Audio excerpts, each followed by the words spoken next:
Hello everyone, welcome back to the Analyst by Vajiram and Ravi, dated 22nd June 2024.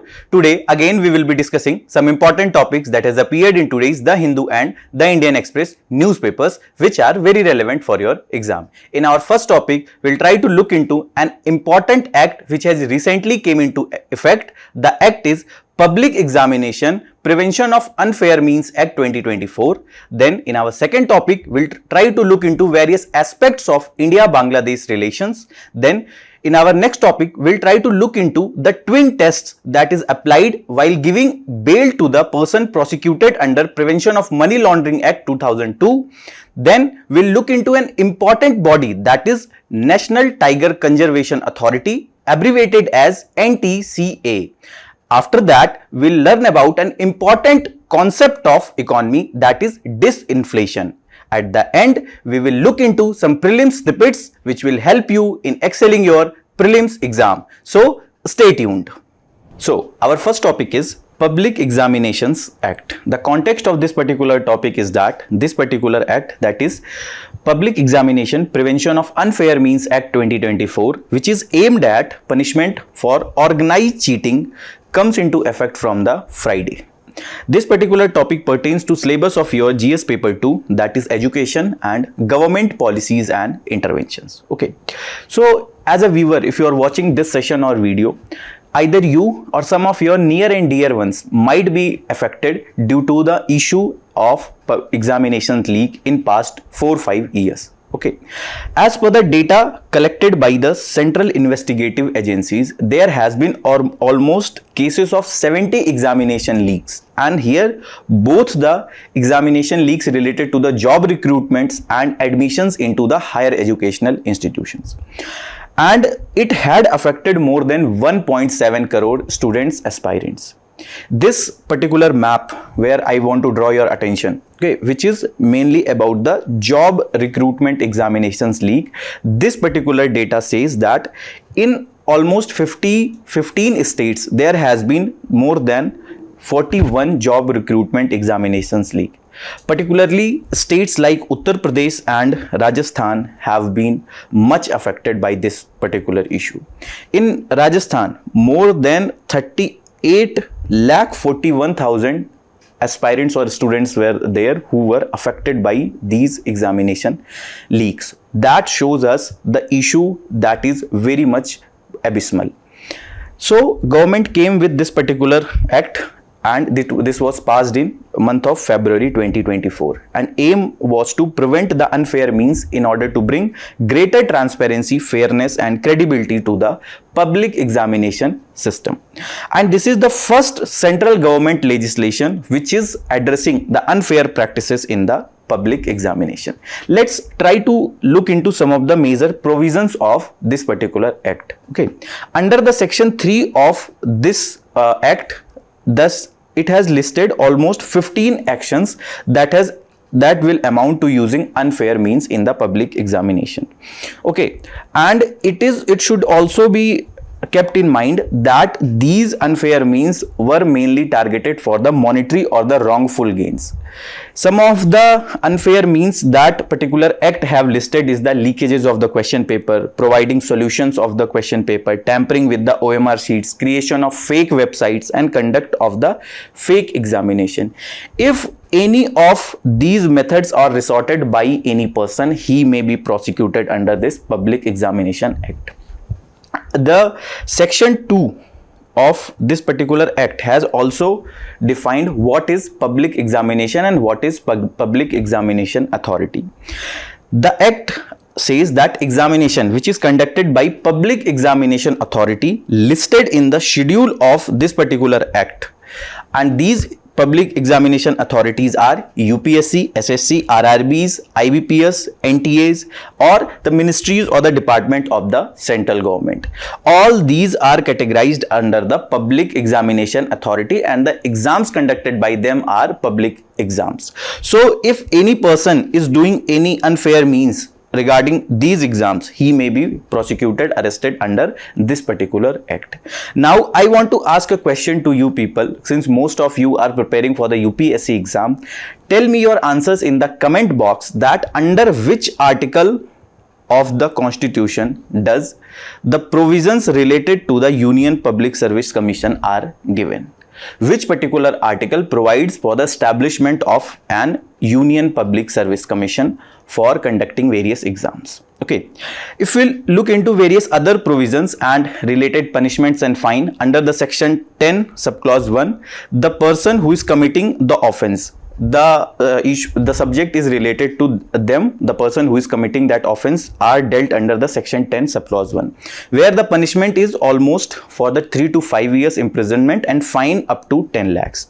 Whereas in section 10 subclause 2, we have the offender service provider. Okay, whether this service provider is, it can be the regarding the printing of the papers, regarding the transportation of the papers, who are the companies mainly that are providing the services. If unfair means are being done by them, there can be punishment for more than 4 years, bar from the conducting the public examination. Let's suppose there is a company named TCS, Tata Consultancy Services, okay, that is providing the various services regarding conduct of various exams. Now, if there has been allegation and that has been proved that this particular company has gone for some unfair means, so that can be barred for at least 4 years for conducting public examinations, and the fine can go up to 1 crore and proportionate to the cost of exam that was there for conducting that particular exam. Then under section 10 subclause 3, the director, senior management or the persons in charge of service provider, they can be prosecuted, and for them there can be a 3 to 10 years of imprisonment and fine obviously up to rupees 1 crore. Then under section 11(1), we have the person that are involved in the organized crime, and for them there can be a 5 to 10 years of imprisonment and fine up to rupees 1 crore. And under section 11 subclause 2, the institutions involved in the organized crime, that can be school, college or any university, and for them there can be attachment of the property of that particular institution, and obviously there can also be some fines that is proportionate to the cost of the conducting that particular exam. Now, what are some of the salient features of this particular act? First of all, as we have discussed, that it deals with the unfair means that are adopted or offenses that are committed by the various entities, whether it is by any institutions, any person or the director etc. of any particular company. Then the second is, all offenses under this particular act shall be cognizable, non-bailable and non-compoundable. What does cognizable offense means? Means cognizable offenses are those offenses for which there is no requirement as such of the warrant by the police to arrest that particular person. The crimes like rape, murder, or even the use of unfair means in a particular exam, that particular person who is doing these crimes may be arrested by the police without any need of the warrant. So all the offenses under the Public Examination Act are cognizable, means the persons who are committing these crimes may be arrested without any warrant. Then they are non-bailable, means bail is not available under these particular crimes under this particular act, and they are also the non-compoundable offense. What does non-compoundable means? Means these offenses there is no as such possibility of any settlement outside the court. Under the compoundable offenses, we have the possibility of settlement outside the court, but here in this particular Public Examination Acts, whatever the unfair means are being used by the person, these are the non-compoundable offense, means there is no out of court settlement is possible. Then the candidate shall not be liable for action and shall continue to be covered under the extant administrative provisions of the concerned public examination authority. Means these candidates will not be liable for any action if they are coming with any information regarding leaks of the examination. But if that particular candidate has been doing any particular incident, or that particular candidate is cheating or doing anything where that public examination authority have already given some guidelines, okay, so that action can be taken. What I want to say is that, let's suppose UPSC have given some guidelines that if you are involved in cheating in the civil services exam, you may be debarred from the exam, and there may be also some penal action that can be taken by the UPSC. So what this act says that if there is any leak of any public examination, those students or the candidate will not be liable, but the rules, regulations of that public examination authority will be applicable as usual that it was applicable earlier.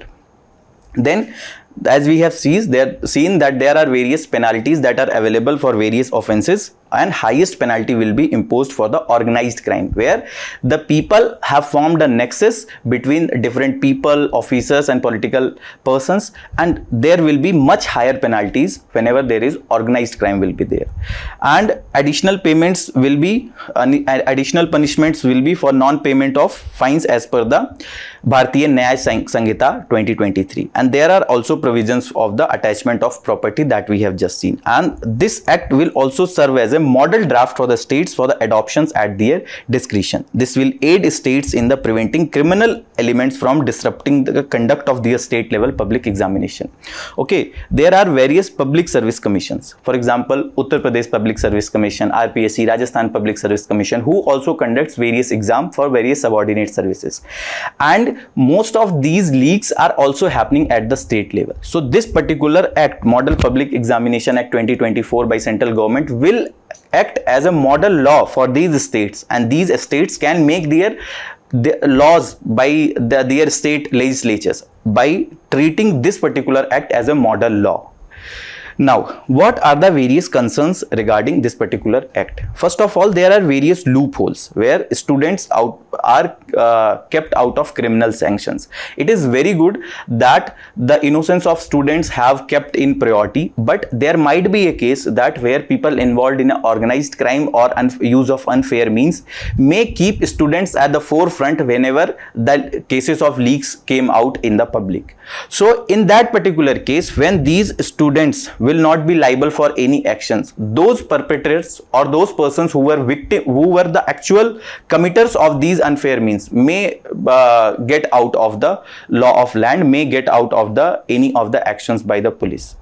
Then there is lack of clarity on the National Technical Committee. There has been a provision under this particular act that there will be a National Technical Committee that will be formed, which will look into the various aspects of the examination leak. But the act did not provide any as such detail, whether who will be the member, what will be the qualifications, what will be the tenure, etc. So that is also a major concern. Then there is no specific time period that is given under the act for the rescheduling of exam. There has been a cases where a particular exam after being cancelled due to the leak cases, it has passed more than many years and that exam couldn't be rescheduled, that exam couldn't be conducted again properly. So this has also been one of the issue that needs to be addressed by this particular act. And next is there is underuse of modern technology. The act does not focus more on the use of modern technology. For example, the technologies like blockchain can be used, where these papers, whenever they are being sent online from one place to another places, so that whenever a person is tampering, so we can get hold of that particular person by use of blockchain technology, because whenever that person will be disturbing this particular paper in a particular chain, so that will be known by use of blockchain technology. So similar use of artificial technologies can be used. For example, a similar pattern can be found by the different responses in the OMR sheets. So there is need for more use of modern technology, which hasn't been kept in mind by the Public Examination Act 2024. Then the lack of proper training and to the invigilator and administrative officers, the ground workers who are actually going to implement this particular act, who are actually going to conduct this particular exams properly. There is no provision for providing them proper training, and that is also one of the major concerns. So there is need for some amendments, some reforms in this particular act, so that a more comprehensive oversight mechanism can be provided, and that will ensure proper accountability and transparency of the public examination, and it will also help in ensuring proper trust by the students towards the public examination authorities. Now, our second topic is India-Bangladesh relation. The context of this particular topic is that recently the Bangladesh Prime Minister have arrived on a 2-day visit to India. This particular topic pertains to syllabus of your UPSC prelims, current events of national and international importance, and GS paper 2, India and its neighborhood, bilateral grouping and agreements. So let's first try to understand the background of India-Bangladesh relations. Okay, India and Bangladesh have an organic bond due to the shared cultural heritage and historical linkages before 1947. After 1947, what happened? India was partitioned and Bangladesh was carved out of India. So we do have a shared linkage, shared history, shared cultural ties with the people of the Bangladesh. Then we do helped Bangladesh in the liberation war of 1971, and India was the first country to recognize Bangladesh as an independent nation. And that is where the 16th December, when the Bangladesh was liberated, is celebrated in India as a Vijay Divas. The Prime Minister of India have recently said the bilateral relationship between India and Bangladesh as Sonali Adhyay, means the golden phase of the bilateral relationship between India and Bangladesh. So let's try to understand the significance of Bangladesh to India. First of all, the geopolitical significance. The Bangladesh have almost 4,096 kilometer boundary with India. And we do have a riverine and maritime boundary also with the Bangladesh. And that shows us the importance of the Bangladesh for our security, for our foreign policy need, for our internal security need, whether it is insurgency in the northeastern states, whether it is terrorism, organized crime, smuggling across the border. The geopolitical significance of Bangladesh for India is very high. Then the economic significance. India and Bangladesh have a good economic ties. The trade between India and Bangladesh have almost tripled in a decade to almost $16 billion, whereas the trade between two countries have stood to almost $15.93 billion in financial year 2022, and exports to India from Bangladesh have reached to almost $2 billion in financial year 2022. We do have a cultural significance also. We have a strong cultural and familial ties. The cuisines, Bengali cuisines, the culture, festivals, etc. That also have play a very important significant role in strengthening our ties with the Bangladesh. And we also do have a very large chunk of population who are the person of Indian origins in the Bangladesh. And there are many people, especially in the surrounding states of the Bangladesh, who have close linkages with the Bangladesh. So that shows that we have a strong cultural ties with the Bangladesh. Then the strategic significance of the Bangladesh.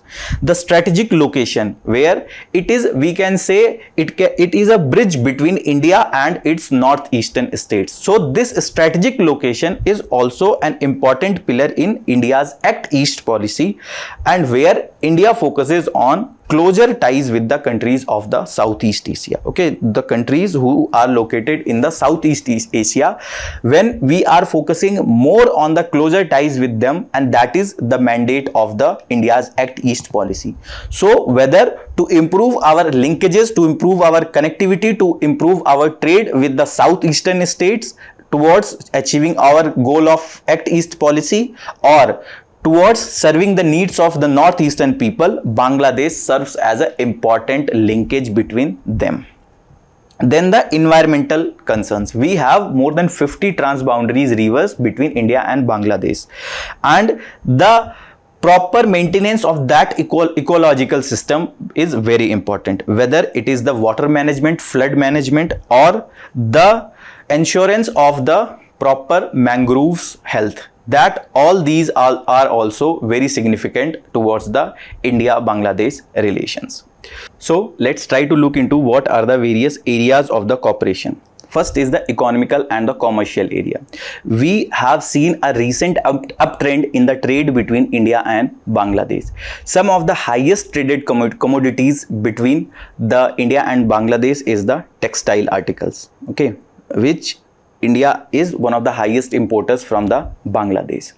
Then we do also have cooperation regarding the connectivity. For example, the Agartala and Akhora rail link. Agartala is located in the Tripura and Akhora region is in the Bangladesh, which is almost a 15-kilometer rail link.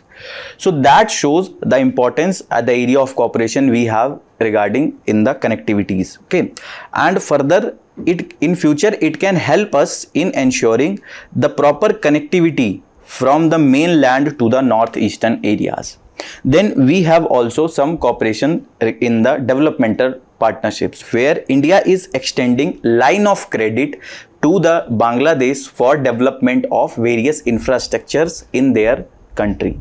Okay, then we also have a capacity building and human resource development where various civil servants of the Bangladesh have been getting training in the Labasna or LBSNAA situated in the Mussoorie. Then we also have a defense cooperation. There are several exercises like Corpet and Bando Sagar which have been happening between India and Bangladesh, that is strengthening our military ties, that is strengthening the military ties between the both countries. Then regarding the water sharing, we also have improved many folds. We have various agreements, we have various pacts. For example, Kushiara Pact, which is regarding one of the rivers, that is Kushiara River, that is a transboundary river between India and Bangladesh. So we have also signed a pact to proper sharing of the Kushiara rivers. So that is also one of the important area of cooperations.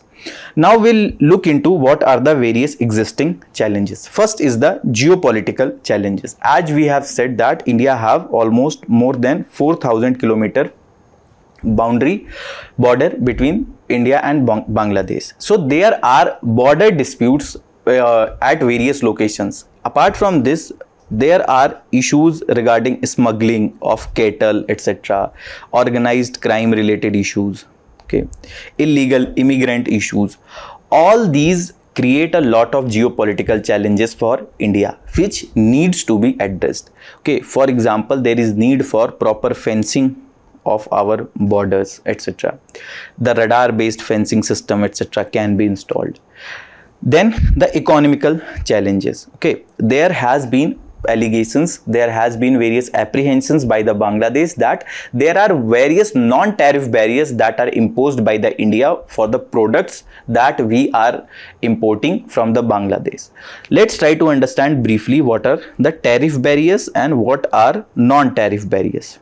Tariff barrier are those barriers which are directly imposed. Let's suppose India is saying that all the imports from the Bangladesh will address 10% extra charges or anti-dumping duty will be there. All these, those will be which are directly imposed in the numerical form is the tariff barriers or the tax related barriers. Whereas the non-tariff barriers are those barriers, for example, requirement of specific thing in that particular commodity. Let's suppose that if India is importing some textile articles, okay, now if India give a particular requirement that is needed in that textile articles, okay, that let's suppose that if India is saying that it should be 100% cotton article only, okay, India will not be importing any other article other than those textile articles which are 100% cotton. So those will be categorized as non-tariff barriers. Or if we are importing any food product from Bangladesh, if India can say that there should not be this particular XYZ component in your food product, any food preservative or pesticide, etc., all those will be non-tariff barrier. So there has been a lot of apprehensions by the Bangladesh that there are a lot of non-tariff barriers that are being imposed by the India on various goods that are imported by the India from the Bangladesh. Then there are security challenges also, particularly related to the insurgency in the northeastern states. There are various insurgent groups like Ulfa and Bodoland demanding various insurgent groups who have a full-fledged camps in the Bangladesh. And there has been a time and again there has been a situation where they came into India and attacked various installations. They have committed various crimes inside the Indian territory and then again gone back to their base camps that is situated in the Bangladesh. Apart from this, there has been cases that some of the persons who have committed the terrorist attacks in India have also been located, have also been found in the Bangladesh. So there has been various security challenges also that needs to be addressed. Then the issue of the China factor. Regarding in its Belt and Road initiatives, there has been lot of investment that has been done by the China, particularly into the various infrastructure projects, whether it is the port development or the road development. So that is when a important neighbor of India is getting into a lot of dependence on the China, particularly related to the infrastructure development, and they are going to be get caught in a debt trap possibly in future. That may create challenge for India also. Okay, then the Teesta River dispute, which is a very important area where we need much more cooperation, and which is a very important challenge between both the countries. This was an agreement which was done in 2011. Under that particular agreement, India will have 42.5% of the water from Teesta River, where Bangladesh will have 37.5%, and the remaining 20% of the river's water flow free rain. But this particular agreement, this particular Teesta River agreement could not be materialized due to various protests that happened in the both countries. So this Teesta River dispute is still a very important challenge in the bilateral relationship of both the countries. Then what are the measures that we can follow to enhance our relations? First of all, to address the Teesta River water dispute, a mutual agreement is needed, and that agreement should be implemented in a time-bound manner, and that can address the issue regarding the Teesta water. Then there is need for better connectivity between both the countries. For this, India need to extend various other line of credits, loans, etc. for the infrastructure development. Apart from this, we also need to extend our infrastructure development projects regarding the port development, road development, and railway link development to address the issues that are arising due to the investment by China, particularly related to the Belt and Road Initiative investments. Then there is need for shifting our focus towards the Comprehensive Economic Partnership Agreement, or CEPA, for which negotiations are going on since 2018. Comprehensive Economic Partnership Agreements are those agreements where both the country who sign these agreements reduces their tariff barriers and non-tariff barriers to a very high extent. So when we will sign this particular CEPA with Bangladesh, our trade value will increase many folds. Okay, and that is obviously will help in creation of lot of jobs, etc. Cheap quality or the low price products may be available in the both the countries.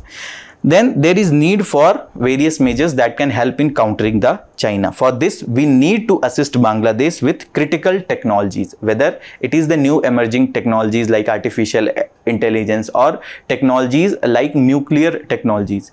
Then we also can assist, provide financial assistance to the Bangladesh. Then we also can do various help we can provide regarding the space technologies, ISRO programs. Then military assistance we can provide. For example, the various Tejas like aircrafts can be lended to the Bangladesh at a better price as compared to the other countries. Then there is also need for tackling the refugee crisis. As we have already discussed that lot of borders between India and Bangladesh is porous, and that leads to lot of influx of the refugee in time of the crisis or for getting better jobs, better education into the India. Means people do migrate from Bangladesh to India due to the lack of proper fencing along the borders. So that also needs to be addressed, and that will help in enhancing our relations between India and Bangladesh. Now this has been a question that was asked in year 2020. the value of India-Sri Lanka trade has consistently increased in the last decade. This was an incorrect. There has been a haphazard growth and there was no consistent increase.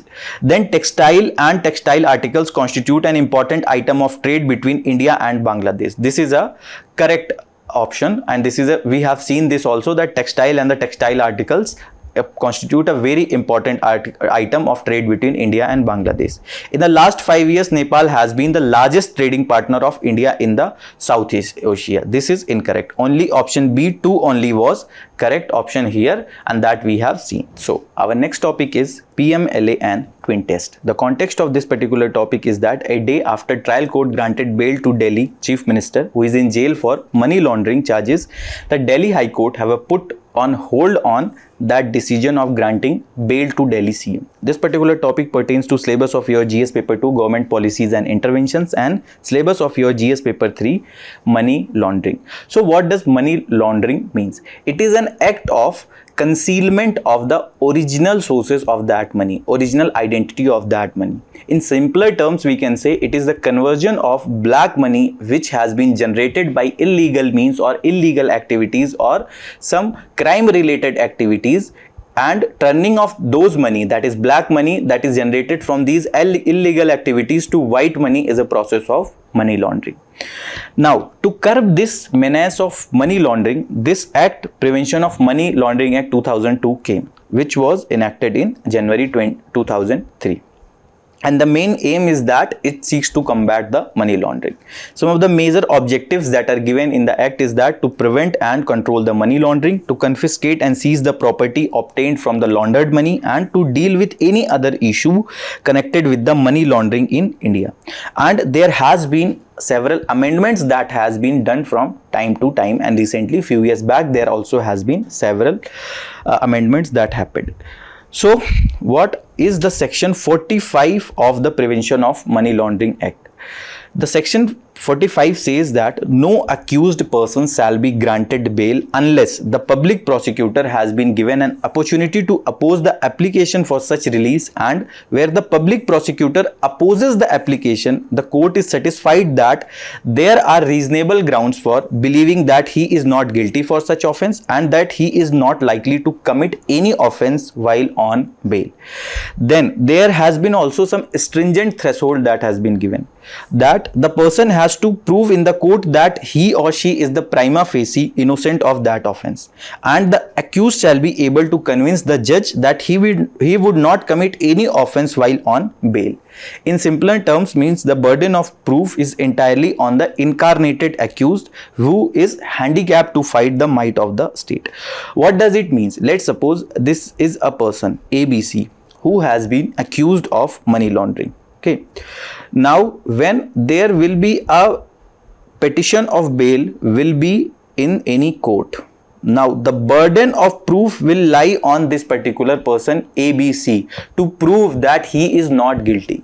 Whereas in any other case, let's suppose a case regarding murder, the burden of proof lies on the state, means it is the public prosecutor or state have to come with some evidence to show that that particular person who is accused of murder is a real accused in that particular murder case. Whereas in this particular money laundering case, state does not have burden of proof. Rather, the person who is accused, the burden of proof is entirely lying on that person. He have to prove that he is prima facie innocent for that particular offense, and he should also be able to convince that judge that he would not commit any offense while on the bail.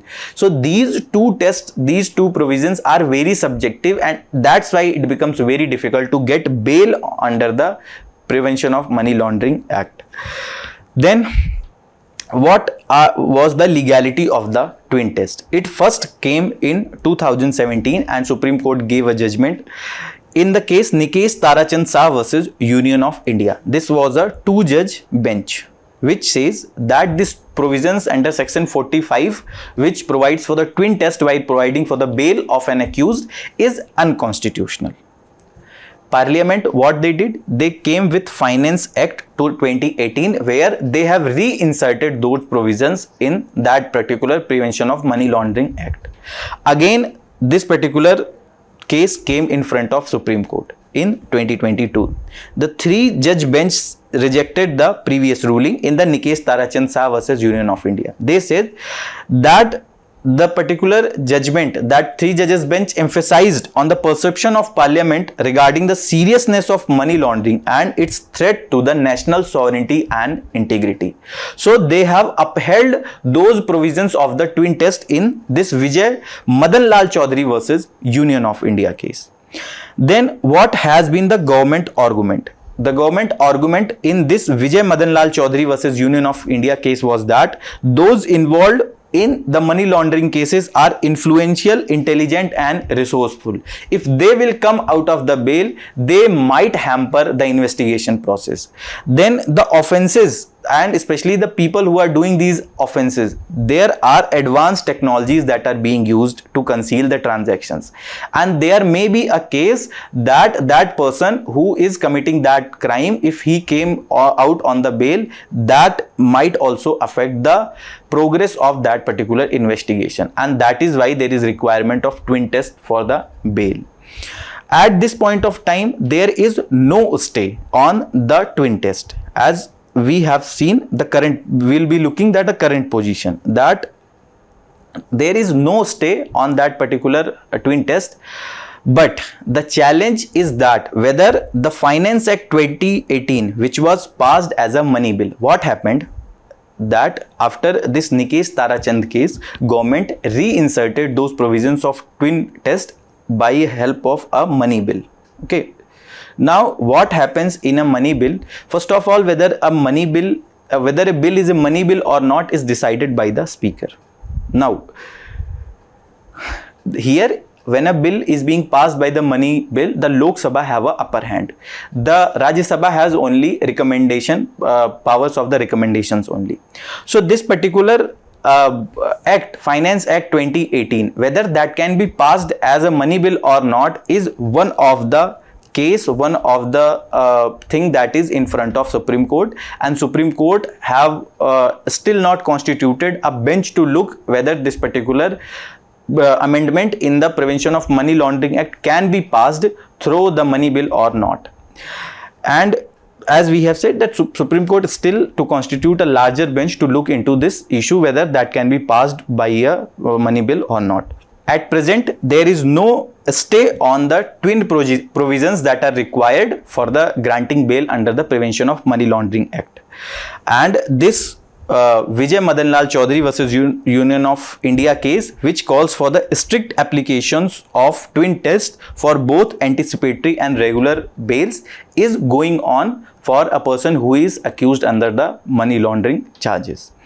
But the remedy with the person is still lying under the section 436A of the CRPC. What does it mean is that if a person have at least completed half the sentence, that is regarding that particular offense, okay, the maximum sentence, it is 7 years, okay, and if that particular person have at least served 3.5 years in jail, so that particular person can get a remedy, can get a bail under the section 436A.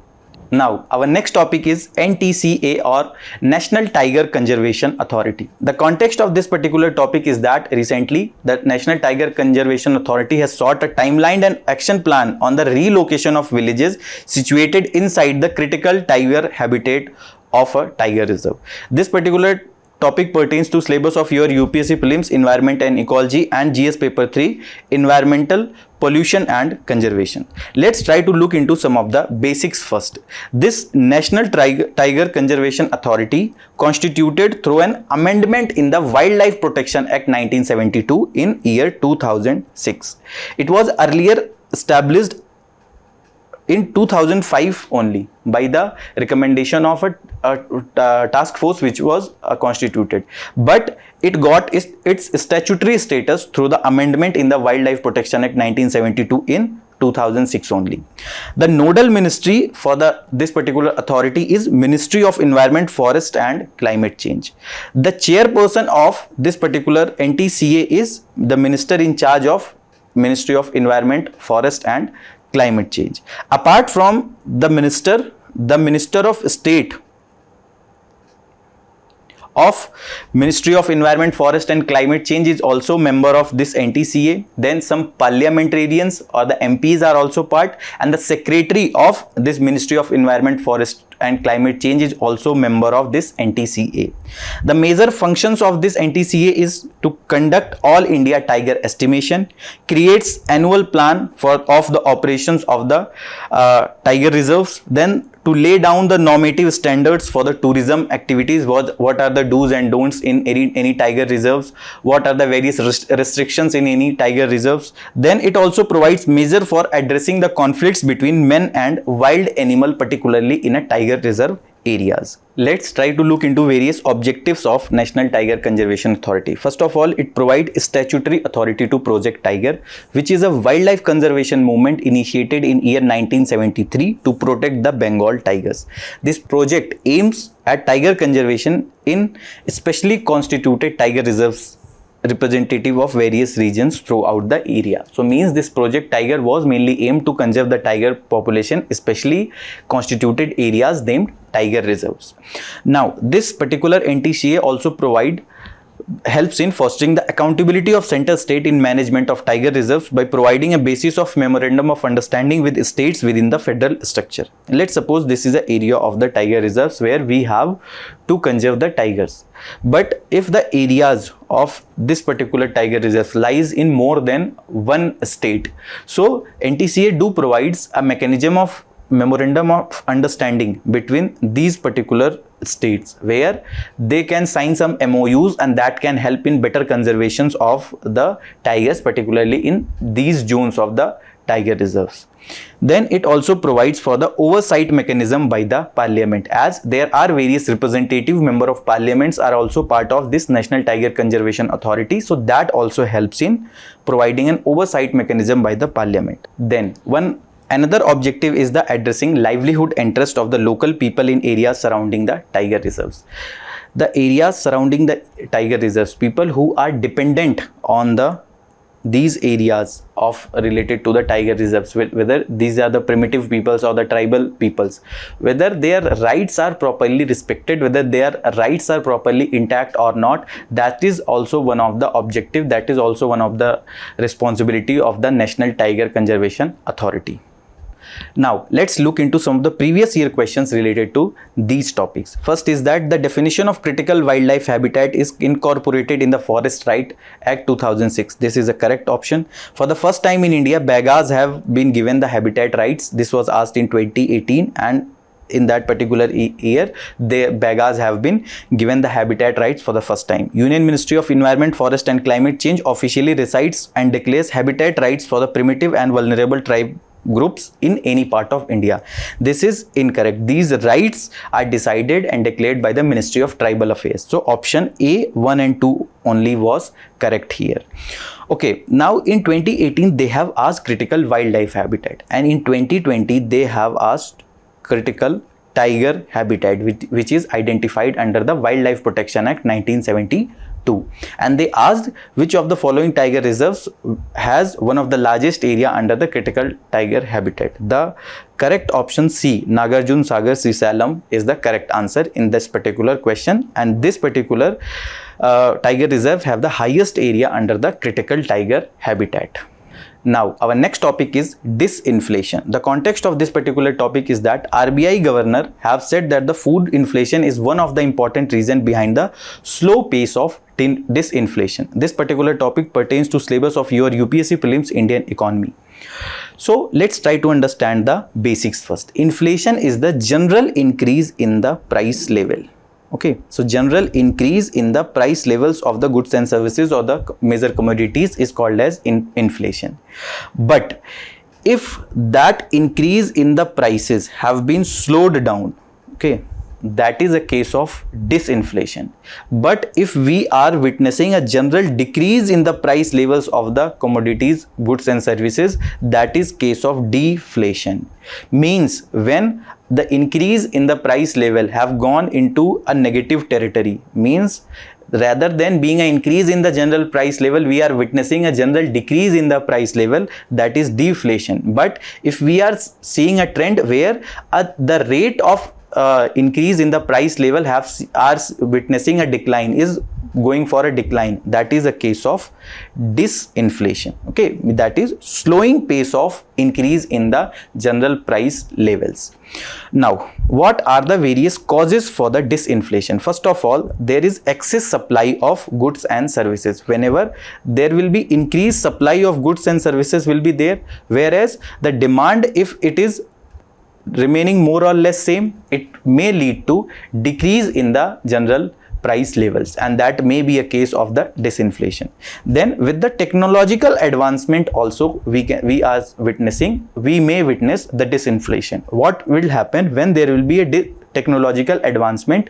The cost of production will be reducing, and when the cost of production will be seeing a decline, then obviously the product price will also decline. So when the general price of that product is declining, so we may witness a case of disinflation. Then the government policies. Okay, if the central bank goes for a tight monetary policy, okay, where they want to suck up the excess liquidity, so that may also one of the reason for the disinflation. Okay, where the general price level which was increasing very much due to high liquidity in the market, that may see a decline, that may see a reduction. So what RBI governor have said is that the inflation which was very high in past few quarters is seeing a decline, but that decline, that rate of disinflation is very slow because of the food inflation that has been very much intact, that has been very much high for the last few quarters, and that's why we are witnessing a very slow pace of disinflation. Now we'll look into prelims snippets. Our first topic in the prelims snippets is the Atal Setu, which is India's longest bridge, also called as the Mumbai Trans Harbour Link Bridge, and it was inaugurated by Prime Minister Modi. And this is the longest bridge and sea bridge in India, 12th longest sea bridge in the world. Okay, and it have almost length of 21.8 kilometers, and it is a 6-lane connectivity bridge. Now, some of the engineering marvel related to this particular bridge is that it is constructed with corrosion resistant material for resilience against the earthquake, cyclone and high wind pressure and tides, and it is also equipped with advanced technology for the seamless commute. The various advanced technologies like intelligent traffic management system, okay, that can help in properly management of the traffic, video incident detection system, whether any collision etc accident is happening, that can be detected by the help of video incident detection system. Then speed enforcement system, where proper monitoring of the speed of various people who are commuting on this bridge, and proper enforcement mechanisms are also on that bridge. Then the emergency call boxes are also installed for helping the people in distress. Then next topic is PFRD, Pension Fund Regulatory and Development Authority, which is a statutory body established under the PFRD Act 2013. As you will be knowing that any statutory body is that body which is established by the Act of Parliament. The main aim of this PFRDA is to promote old age income security by establishing and developing and also regulating the pension funds, and to protect the interest of the subscriber who have subscribed that pension funds. And the administrative control of PFRDA lies with the Ministry of Finance. The composition of PFRDA is that it have one chairperson and not more than 6 members. Major functions of PFRDA is that it regulates the national pension system and other pension schemes. Okay, it also undertakes steps to educate the subscribers and the general publics. It helps in promoting awareness regarding the various pension funds. It also helps in protecting the interest of the subscribers of the NPS and such other schemes which are benefiting the various people who are targeting various pension schemes. Then it also helps in approving the schemes and laying down norms of investments particularly related to the pension funds. Then our next topic is National Investigation Agency or NIA, which works under the administrative control of Ministry of Home Affairs, and it was established under the National Investigation Agency Act 2008. So this is a statutory body, and it is the one of the prime central investigative agency to investigate and prosecute offences that affects the sovereignty, security and integrity of India, security of state, and it also investigate and prosecute those offences related to the atomic and nuclear facilities. Then offences related to the smuggling in high quality counterfeit Indian currency, and this particular act also empowers the NIA to investigate offences under the Narcotics and Psychotropic Substances or NDPS Act. Then it is also the central counter-terrorism enforcement agency of the India, and it is empowered to deal with terror related crimes across the states without special permission from the state. So it has been established after the 27 attacks on the Mumbai, and some of the cases like Pulwama attacks etc. has been investigated by the NIA. Now, next topic is InvITs or Infrastructure Investment Trust, which is a trust which raises money from the individual companies and the institution to invest in the infrastructure projects. What happened? This is a trust where there are many trustees. Now, this particular Infrastructure Investment Trust or InvITs have raised money from various companies, individuals, institutions who are trustees in this particular this trust, and this money which has been raised is used to construct the highways, dams, power and energy projects, farms, towers etc. So mainly this money which has been raised through this trust will only be used for the infrastructure development, and whatever the revenue that will be generated from these particular projects are distributed to the shareholders as dividends. So that was all from my side for today's session. I hope you enjoyed the session. All the very best for your exams.